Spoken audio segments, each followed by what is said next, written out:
Welcome back, everyone. And today we're kicking off our Asian American unit by discussing Asian American citizenship and how being Asian American has affected people's political opportunities. So, I just want to start off with this quick do now. What does it mean to be a US citizen, and what are some of the benefits that come with citizenship? So, just pause the video real quick and take a second to reflect. Okay, so what does it mean to be a US citizen? Well, it means that you are recognized as a person that lives in the US and that is beholden to US laws. And you also get to be represented um, in the US political system, but both through civic engagement, like voting and petitioning and things like that. And also that you count in, things like the constituents of a certain politician, and that you get all of the benefits of citizenship. And some of these benefits are voting. You get full protection of the law. Um, you have the rights of a U.S. citizen, basically, and you can't be um, harmed by other countries because then they have to answer to the U.S. And you are also beholden to all of U.S. law.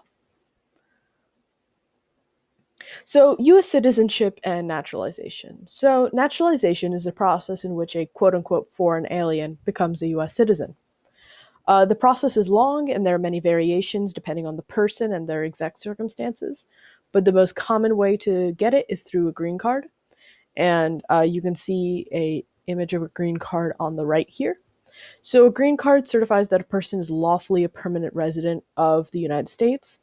And 5 years after obtaining the green card, the person can apply for citizenship.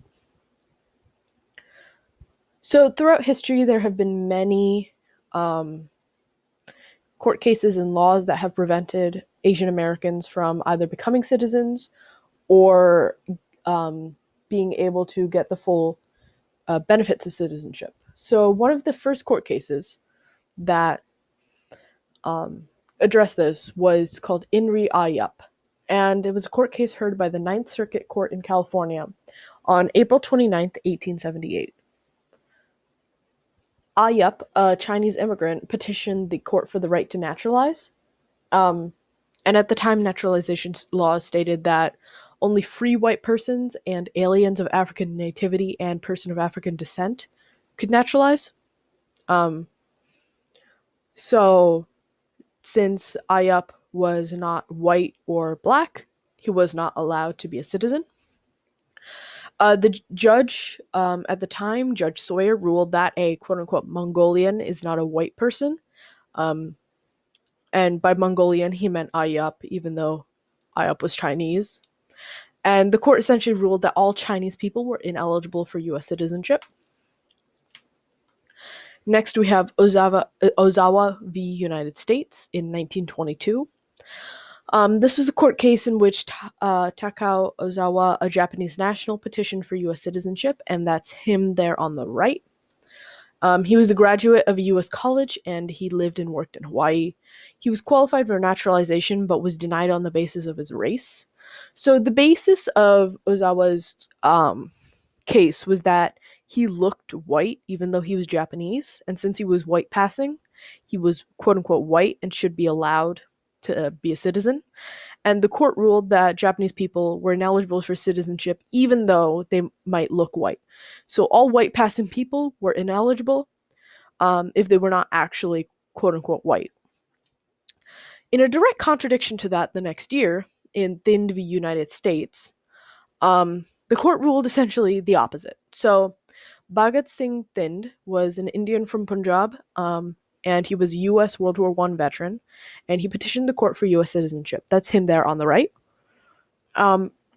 His rationale was that because he lived in the northern part of India, he was technically Caucasian, because that's where Caucasian people come from and spread to.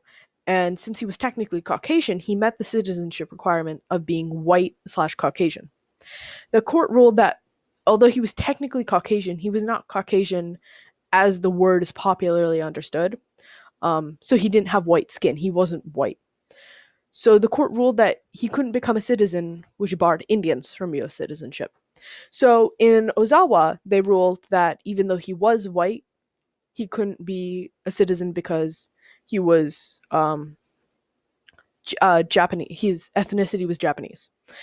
Um, Here, his ethnicity was Caucasian, but because he had brown skin, he wasn't allowed to be a citizen, which really just shows how arbitrary these rules were, and that they were really just meant to bar people of color from citizenship. So the California alien land laws were two laws passed in California, one in 1913 and one in 1920. And they were passed in response to Japanese successive farming, as you can see from this advertisement on the right saying "Save California from the Japs." Um, it stated that aliens were ineligible for citizenship. Aliens ineligible for citizenship were barred from owning land or leasing land, and because California and the nation had banned Japanese people from, and really all Asian people from becoming citizens, it forced many Asian Americans to leave their farms or houses or land and move elsewhere.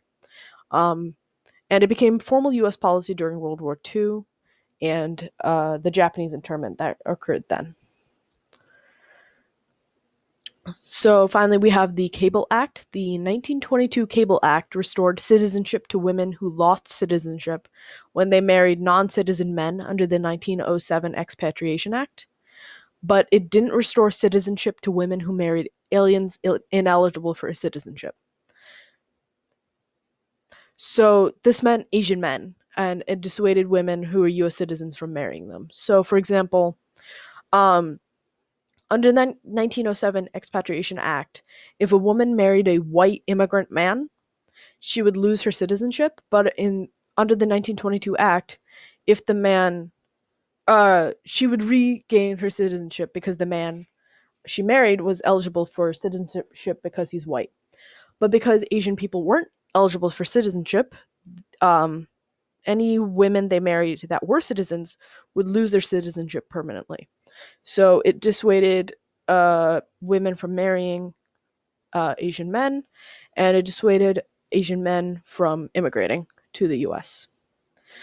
So I just want to finish this off with a quick exit slip. I just want you to think about how did all of these laws and court cases work together to prevent people of Asian descent from participating in American society? How might that have affected Asian Americans, both physically and mentally? What did they say about the mainstream US view of Asian Americans and their worth? So just pause for a second and think about that.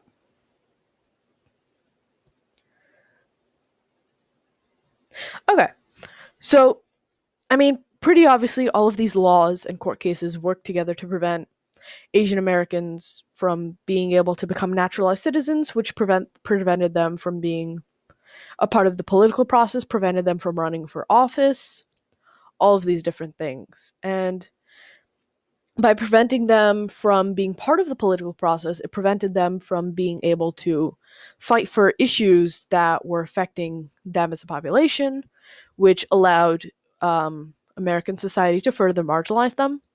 And I mean, probably that's got to be pretty upsetting because um, you have to work harder to be treated as a second class citizen in America, which is pretty hurtful. I mean, just being told every single day that you're not worth citizenship, you know? And it really represents the mainstream American view of Asian Americans because it really shows that people didn't want Asian Americans in America because they didn't want people who were supposedly stealing their jobs. Um, and they just didn't want people who weren't white. They thought that they were, tainting American society. So throughout history, even the smallest laws tend to have important and lasting consequences that need to be examined. So although these court cases aren't, big, well-known court cases, they still work together to prevent a whole population of people from the largest continent in the world from being able to be citizens of the US. So it's important to really examine these. And even though court cases aren't, the most interesting history all the time, they're still important to examine. As usual, I'll be linking the primary source document in the description. And thank you so much for joining me today.